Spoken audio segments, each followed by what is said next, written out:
I am the video publisher at Sage. I'm really pleased to be here. It's my very first ALA meeting. I've spent many, many years at Sage, working across many divisions, but I've only been in the video team. In fact, the video team has only been alive for just a few months, actually less than a year, and so I've been recruited over and have spent the last few months working with our team to help develop the content strategy and to develop the content for our launch collections and indeed our wider video collections that are coming on stream in the next year to 18 months. So the topic of the talk today is video use in the classroom and how is it changing and what is Sage doing about it. And what I want to do today is I want to kind of give an indication to you of exactly what we're seeing, what we're witnessing in the market, a changing higher education and a changing educational market, to give a kind of a little of an overview of the market research that we've done, some of the different patterns and the different trends that we're seeing out there in the marketplace in relation to video use, and to try and show how we have drawn very heavily on that in developing our own, I think, innovative and unique approach to developing video streaming collections for the worldwide market. The big message I want to try and convey today about video is that video is really a natural extension of everything that Sage has done for 50 years. In our 50th year we celebrate in 2015. It may be a different media, there may be different platforms involved, but actually as intellectual content, rich, diverse, pluralistic, global in orientation, the principles and practices that we're applying in video and the video preparation is really not dissimilar from everything else that we hold very dear to our heart and our values at Sage Publications. So just to start with, I want to play a short video that gives a kind of an overview of all the work that we've done in the last 6 months to prepare our own original, heavily branded original production content.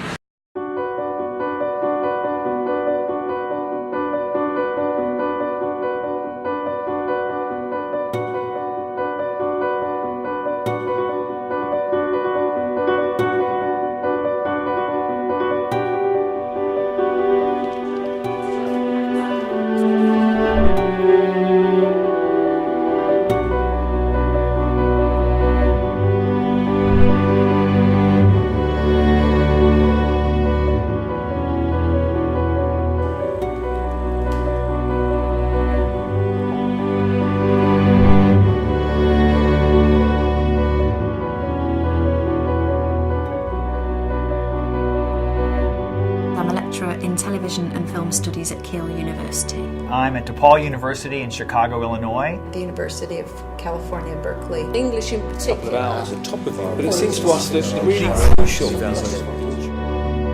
The activity that we're going to be doing today is an intro to fractions. It's a cultures of thinking idea of getting their thoughts out of their head and kind of down on paper. If you offer kids like ours opportunities, they'll grab them.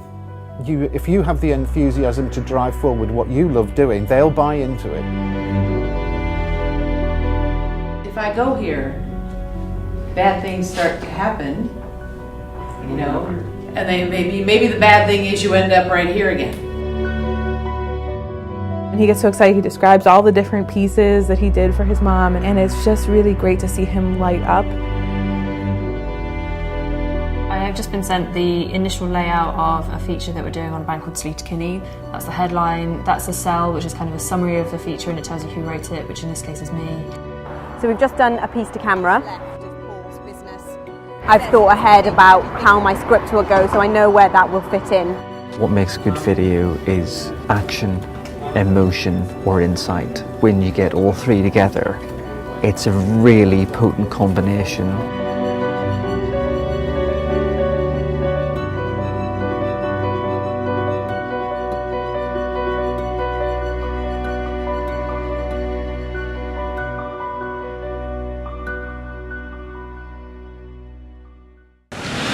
We at Sage, like we've done with all of the rest of our publishing, certainly in the online products world in the last few years, we've looked very closely at the market, and there's some really fascinating trends that are existing out there. People obviously have heard about concepts like the flipped classroom and hybrid classroom models, and the rise in distance learning, MOOCs.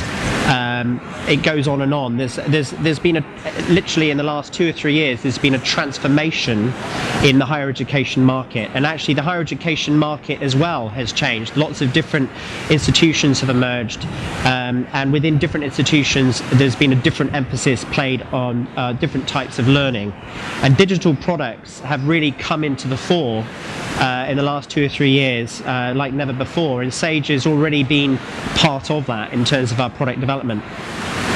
Video is the next natural development for us.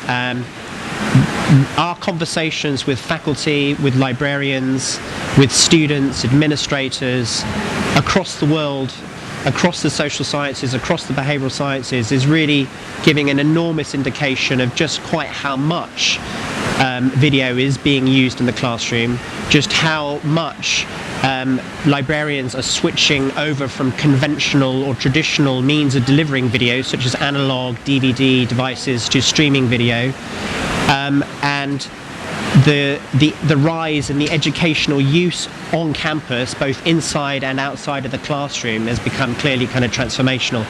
So we've looked at the market indicators, some of which are on the screen, and there are many others besides, and we've taken that as our first port of call to then go and do even more market research in a very systematic way, as we do with all of our products. And this is the first thing I would say in relation to what I said before, how Sage applies the same principles and practices in our publishing with video as we've done with all of our publishing, and certainly our, if you like, big ticket publishing, such as our online products. The extensive approach to analysing our markets, understanding our markets, and listening to our markets has really driven the development of our video products, just in the way it has, for all of our product development over the last few years. So you can see just on screen the extent of the amount of surveying in the last year or two that we have done, and it's even continuing into this year with our student survey that our market research executive marketing manager for market research has been leading. One of the headlines, of course, from this survey is rather striking and will come as no great surprise, which is that 92% of faculty use video in their teaching in some capacity, and of course it is used in many different forms. And on screen what we've got there are just some of the many, I'd say, the core areas that we've understood how video is being used both inside and outside of the classroom.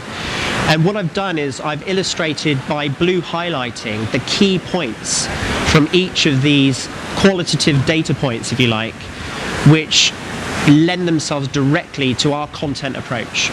So we've listened to the market, we've forensically analysed the market, and we have derived a content strategy based on that, in terms of the content types that we want to publish, in terms of the markets that we want to reach, in terms of the subjects that we want to try and cover.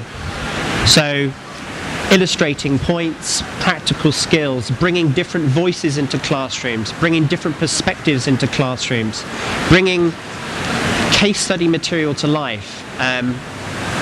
We want to bring the teaching, research and learning to life generally, helping in assignment preparation, being able to elevate basically the student experience and the faculty members' experience in the classroom and outside of the classroom. Not to use video to replicate what's already there and to use video to replicate what other video is already done in the public domain, but actually to take video and to help students basically achieve new heights, you know, to try and we want to deliver very strong pedagogical outcomes with our video, and we want that video to be achieving different things that our existing products like textbooks, journals and so forth are already doing. So we see video as that kind of natural extension of everything that we have been doing over the last few years. And it ties nicely into our vision at Sage, which is, which is on screen, an excerpt of which is on screen. Believing passionately that engaged scholarship lies at the heart of any healthy society and that education is intrinsically valuable, Sage aims to be the world's leading independent academic and professional publisher. This means playing a creative role in society by disseminating teaching research on a global scale, the cornerstones of which are good long-term relationships, a focus on our markets, and an ability to combine quality and innovation. Leading authors, editors and societies should feel that Sage is their natural home. We believe in meeting the range of their needs and in publishing the best of their work. And so, again, what I've done is picked out in red highlight in there the kind of key points which I think are fundamental values of our vision statement that apply very, very directly to our video development and our video preparation. Our video is about engaging scholars to then engage other scholars. It's about engaging scholars with each other. It's about engaging scholars with students. It's about publishing video for the benefit of education at all levels. It's not about undergraduate video, it's not about postgraduate video. It's about having a developmental approach to video. So you start at the beginning of your post-secondary education with video, and you use Sage Video as a junior scholar. It's about video that works in all regions, in all markets. It's about video that has cross-cultural dimension, but it's also got local dimensions. It's got video that will be appealing to parts of the United States market, but it will also be video that brings aspects of cross-cultural perspectives into the United States market like never before. So, and fundamentally also, it's about us having video as another piece of content that we are engaging with our highly respected authors and editors societies in terms of their preparation. We want to be the home for their video work in the same way as we are with other content that they prepare. And so this has really led to our goals, the Sage Video goals, which are on screen there. And we've been very thoughtful about this. We've reflected back on our market research. We've reflected back on our vision. We've reflected back on what we want video to be. We've looked a lot at what other competitors who offer streaming video collections are already offering, and we want to be different. We want to be innovative, and we want to have a clear division of difference in how we approach things. So we want to be much more exclusive in our preparation. Every single video collection at Sage will have at least 60% of exclusive content, of which 40 to 50%, at least 35% of every collection will be original production. But with our first 3 collections, 40 to 50% of those collections will have original production, heavily branded content. We want to bring in global perspectives. By hosting the collections on SK, the integration of which, Sage Knowledge, the integration of which will be later this year, we are applying that principle of the natural home. We're allowing the user to engage with video and also engage with other products at the same time. So we don't want video to just be seen and utilized in isolation. And our video has been developed very, very closely in alignment with our extensive network of authors, editors and societies. As you'll see, we are commissioning a lot of video with them, and we're doing it in very imaginative and different ways from our competitors. And also, we have lots of video types. We are developing lots of video types, and we are applying very strong editorial and curatorial efforts in the preparation of those video types into our collections, which we think is a very strong value add with our the Sage video collections as well. And so that leads on to the content strategy that we have developed. And it sort of, I guess every video collection breaks down into 6 components. And I just want to dwell a little bit on each of these because there's a Sage approach to this which is different. So original production I'm going to talk about in a second because it's such a key component of what we're doing. I think it needs its own space and time and slide. So to start with licensing, of course, all video collections in the marketplace have licensed content. But Sage is taking a very different approach, I think, to licensing. What we're doing is we're trying, where we can, to get exclusive worldwide licenses, not always easy. But at the same time, we're also engaging with our potential licensors where we can't get total exclusivity to just pill out the kind of assets that are, you know, more contemporary, perhaps not already heavily licensed, or even kind of in other, you know, in other kind of competitors' products. We're also not just doing a supermarket sweep approach to just taking all the product that we can get from a licensor, but in our editorial team, engaging with that licensor to sort of see what titles would be much, much more appropriate. And of course, we're looking at licensed material that we know fits with the mentality of Sage. So, for example, we have with our media and communications collection, we've licensed from the Media and Education Foundation, and they are an independent company with strong academic values. Sut Jali is their owner. He's an academic, and he has strong kind of vision and values, and it's kind of it's very much mirrors Sage's vision and values. So we're being very selective on the licensing partners we're taking on board. With our commission stream, what we're doing is we're looking within our own product lines. We're looking at our journals, our heavily downloaded papers, our authors of their most cited papers and most cited articles that we've published, and we're looking in our encyclopedias at those people who publish concepts in those, and we're tooling them up to go and produce their own video, which we're helping to editorialize and which we're strongly editing, to take that content to another level. So talking to a journal author about their most read paper, asking them to describe why it's so impactful, why people want to read that, what are the intersections with that research with other areas, where might that scholarship go next. So not just to describe the work, but to actually use the video medium to actually elevate that and that content into another kind of dimension. And similarly with our encyclopedia content, we're not just having people read out concepts. What we're doing is asking people to talk about the intersections of the various different types of content, and to take that content to another level, to see how concepts work in the real world. With our purchased approach, we're also being very selective. We're not actually just looking at buying companies outright that we can see out there that would just be, we seem to be a good fit, but actually with Insight Media, for example, what we did is we went and we selected the 29 best titles in the social sciences that we could see from them that would fit clearly and closely with our research methods and our psychology and other collections. So we're not just, again, like with licensing, we're not taking that kind of supermarket sweep approach, but we're actually looking to be much more selective and editorial.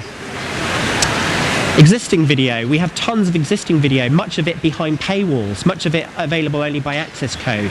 And we're looking at that video, and we're trying to find the learning potential and the pedagogical values within that, and we're tagging that and curating that into our collections, and giving it a content type so that has real pedagogical meaning within the collection itself.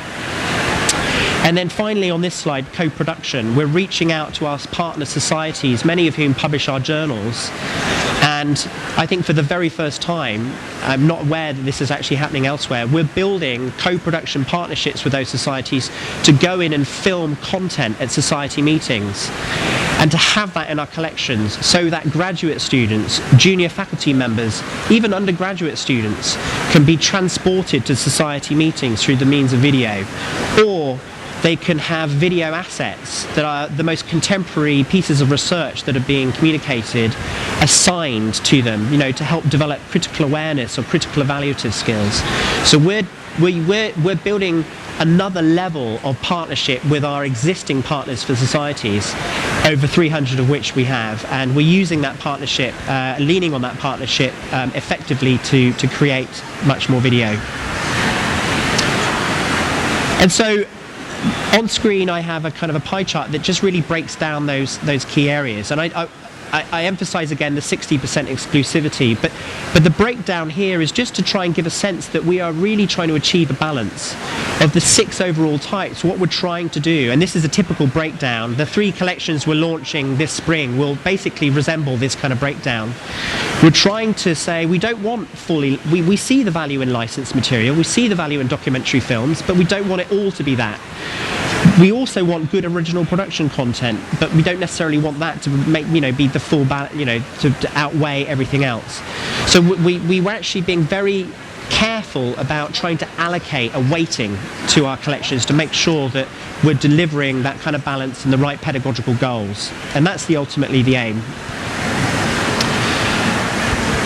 So original production was the piece I didn't mention before, and that is the bit that I want to kind of just dwell a little bit on.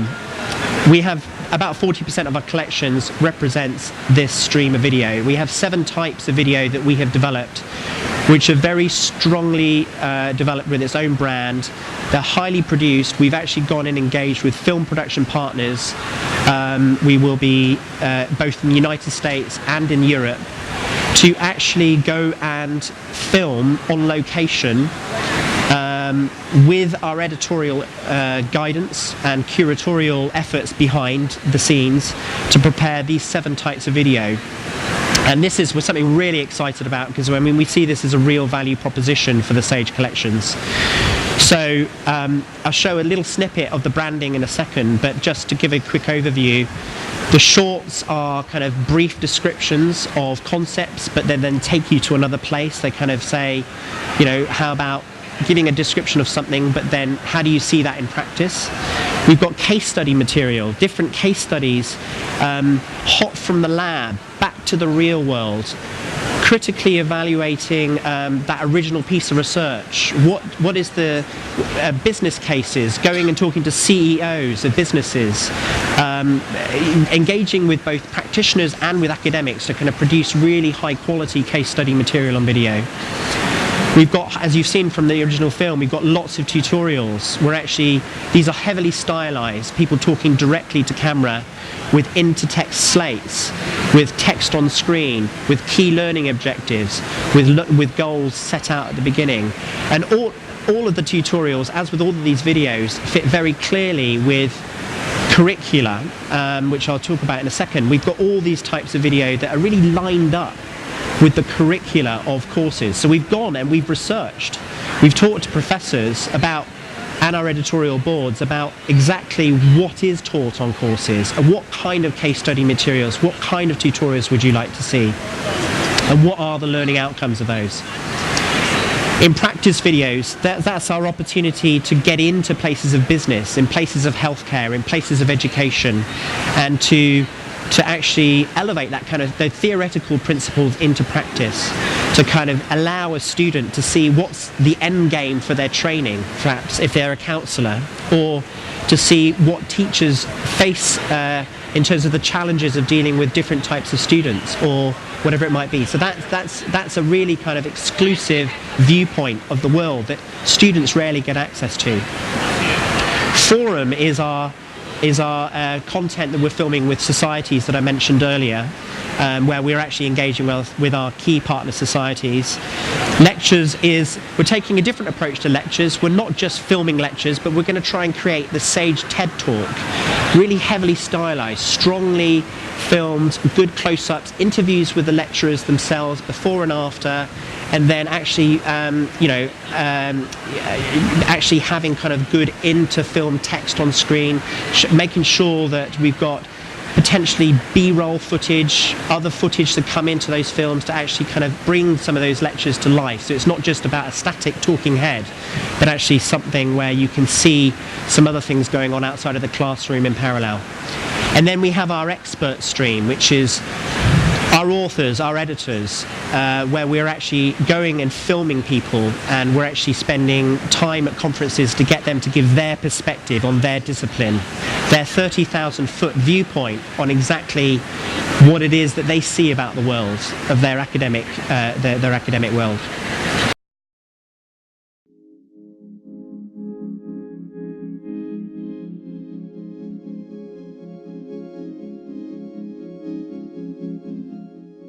I'm Tom Moxley, and I teach American history in Van Hoosen Middle School in Michigan. Diversity means to me that I can have children of all different colors, all different educational backgrounds, all different ethnic backgrounds, and they all have an opportunity to be able to work together and to learn. Brandwatch is a social media listening and analytics platform. we help marketers understand what's happening around their brands across social media and across the internet. My name is Cam B. I'm a director, editor, producer, a visual artist. I'm passing out the claim support draw that they're going to use for the next activity while they're copying down the definitions.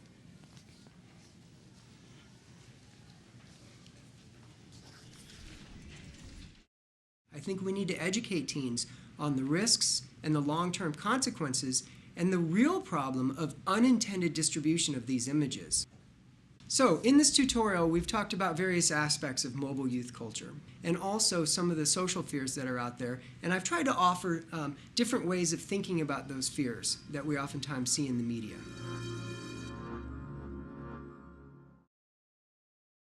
So that just gives a kind of an indication of some of the branding that we're applying in some of that original production work we're doing.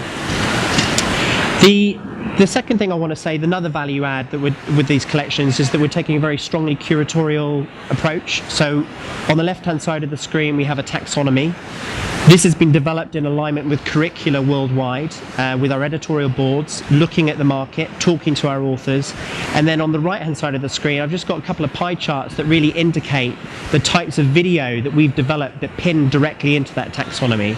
And as an editorial group, we are applying that kind of strong curatorial effort with all content that comes in. Every video will have a content type 1 or content type 2, and you will be able to engage with that in terms of your the user interface with the product player. You'll be able to search under those product types, those content types as well. So that just kind of gives a sense of just how strongly we are approaching the curatorial approach and editorial approach to the content in the collections. So I think finally I just want to spend a few minutes just talking about the product and the product page, and I'm going to have Stephanie come and do a quick demo of that.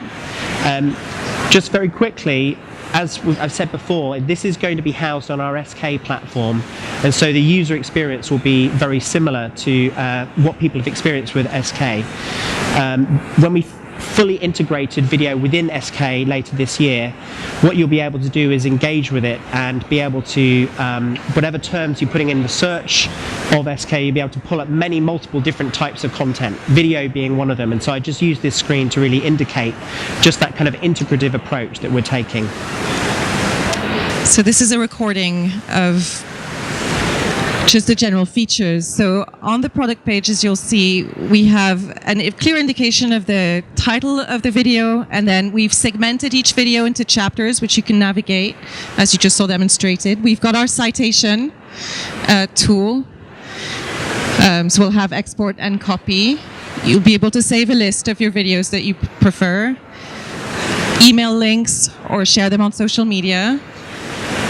And then we're working very hard to provide as easy an embed functionality as possible so that people can embed a video or a segment into their learning management systems. We'll provide different sizes of screens. For accessibility, we'll have hotkeys so people can actually use the player just with their keyboard.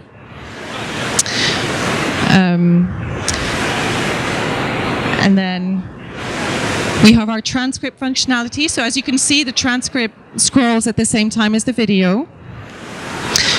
You can select text and jump straight to that part of the video. This functionality can be turned off, so you don't have to scroll the transcript if you don't want to, and you can search inside the transcript. So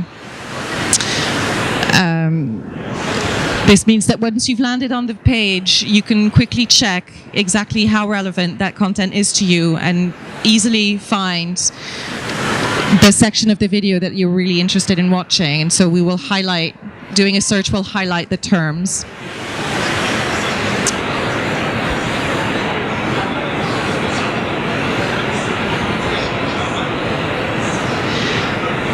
Moving over to the summary tab. So easily displayed right next to the video will be the essential information that you want, with title, publisher, publication year, but with more metadata that we'll go to next, or we'll go to later. On the player itself, we have our easy-to-use play pause button and volume. We have more accessibility features, so lots of renditions for different bandwidths, different bit rates. You can also speed up or slow down the video. you'll see the closed captioning button that is there. And then I mentioned segments and chapters before, so we have our drop-down menu, we have our little tick marks here that indicate each chapter, but we also want you to be able, as a user, to define your own segment. So we have our create clip functionality, where you can define a start and end time, put some notes, and then, right, so if you're a teacher, say, right, I've defined this clip, everyone watch this for next week, and then users will be able to save this to their profile. There you can have lists of clips that you've defined. And so you'll have several options for saving.